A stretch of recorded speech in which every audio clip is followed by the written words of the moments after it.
vídeo a seguir não é recomendado para menores de 12 anos. Eu tava aqui de boa e aí recentemente eu vi a notícia que esse mês era pra ter saído, se nada tivesse dado errado, o Vingadores Dinastia Kang. Mas que acabou aí virando Doomsday, que vai sair ano que vem, e Secret Wars, que vai sair em 2027.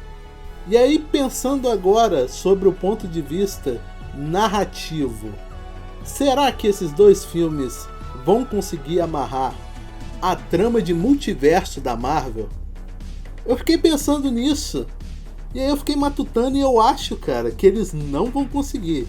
Não tô dizendo que o filme não vai ser bom, mas eu acho que vai ser um arco quebrado. Metade do arco Kang, metade do arco Dr. Doom. Eu vou tentar aqui expressar mais ou menos o que eu tô pensando. Dinastia Kang, ele estava sendo construído. O multiverso foi aberto na primeira temporada de Loki, feito de maneira bem eficiente, bem coesa, o que levou a Quantumania e o que levou à segunda temporada de Loki. Esses eram os 3 alicerces que iam sustentar toda a trama de multiverso envolvendo Kang, o Conquistador.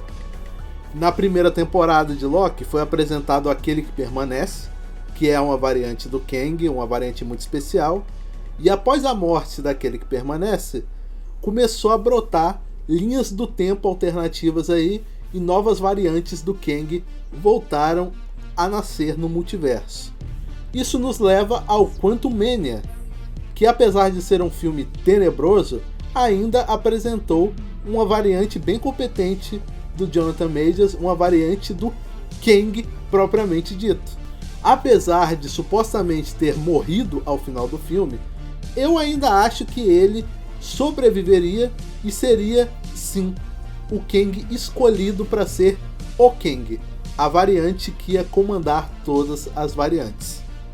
Mas, de novo, essas 3 partes, essa parte que apresentou, essa parte do Quantumania e a segunda temporada de Loki, que apresentou o Victor Crowley, que é uma versão benigna do Kang, ela podia ter sido fechada na própria série do Loki.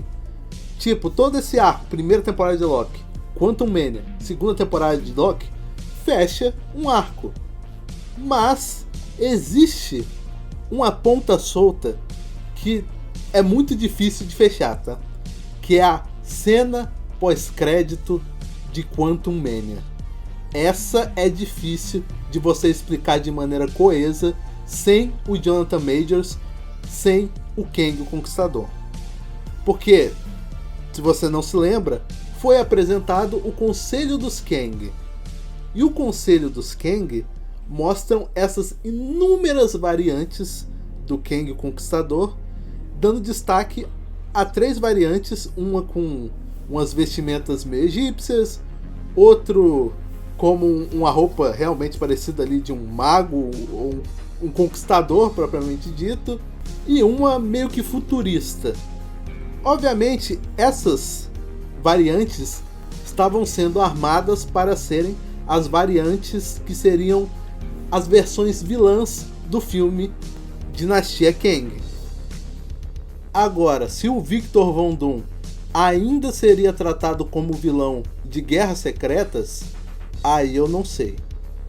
Eu acho que não. Eu acho que o grande Kang, um Kang supremo, uma variante mais forte de todas, provavelmente aquela variante do Quantumania, que de alguma maneira fica toda poderosa, toda invencível, seria responsável ali por Guerras Secretas.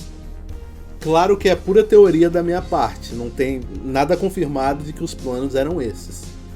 Mas eu acho que eles focariam totalmente no Kang e no Jonathan Majors. Para você que não lembra, Jonathan Majors se envolveu em problemas e o filme do Quantumania não foi bem. As duas coisas resultaram na demissão do Jonathan Majors e no cancelamento de Dinastia Kang, trocando por Doomsday, que vai ter um Victor Von Doom interpretado pelo Robert Downey Jr. Curioso a escolha, curioso. Mas ainda fica a pergunta, como eles vão explicar a falta do Kang, que era o alicerce principal para a saga do multiverso? Bem, existe a maneira simplória e fácil de se explicar. Eles refazem a mesma cena do Conselho dos Kang, mas eles estendem ela mostrando que Victor Von Doom apareceu e matou todos os Kang e tomou, entre aspas, o poder deles. Era uma maneira de se explicar como ele ficou tão poderoso e como os outros Kangs desapareceram. É uma maneira simples, rápida, eficiente, mas ao mesmo tempo meio preguiçosa. A maneira que deixaria mais coeso é você intrinsecamente ligar a história do Kang com a do Dr. Doom de alguma maneira. Não sei como, porque realmente seria bem difícil você ligar esses dois personagens, a não ser que Victor Von Doom fosse de alguma forma uma variante de Kang o Conquistador. E é aquilo, essas formas de explicação ambas teriam que ser sem o ator Jonathan Majors, e que torna a coisa muito mais difícil. Agora, se Jonathan Majors é recontratado para dar um fim ao personagem de maneira digna, aí eu acho outros 500. Aí eu acho que talvez a coisa funcionaria melhor, essa transição de poder funcionaria muito melhor.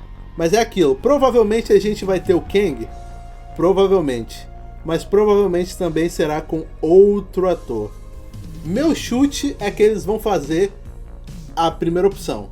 Conselho dos Kang, de alguma forma Victor Von Doom matou e tomou o poder do Kang, de todos os Kang, e virou esse ser supremo que controla o multiverso. Eu acho que vai ser assim. Enfim, é uma tarefa muito difícil fazer esse filme se conectar com o restante da saga. Mas eu ainda acho que serão dois filmes muito bons.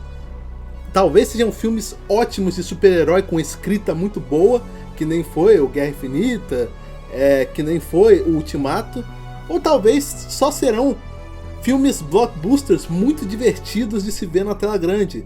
O que serve pra mim também é Vingadores, cara. A gente já tá no 20º, 30º, 40º filme da Marvel. Não dá pra ficar se reinventando. Às vezes a gente tem que pegar o básico, botar efeito especial e só fazer ficar bonito mesmo.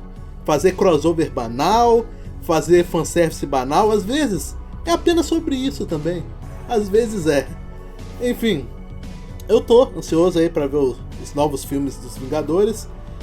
E como eu disse, não acho que vai ficar um arco muito coeso se a gente simplesmente esquecer que o Kang existe. A gente precisa linkar essas duas histórias e a gente precisa fazer essa transição de maneira eficiente, senão vai ficar parecendo que tem um enorme furo de roteiro. Bem, isso que eu tinha pra falar sobre o futuro aí da Marvel nesses Vingadores, e a gente se vê num próximo vídeo.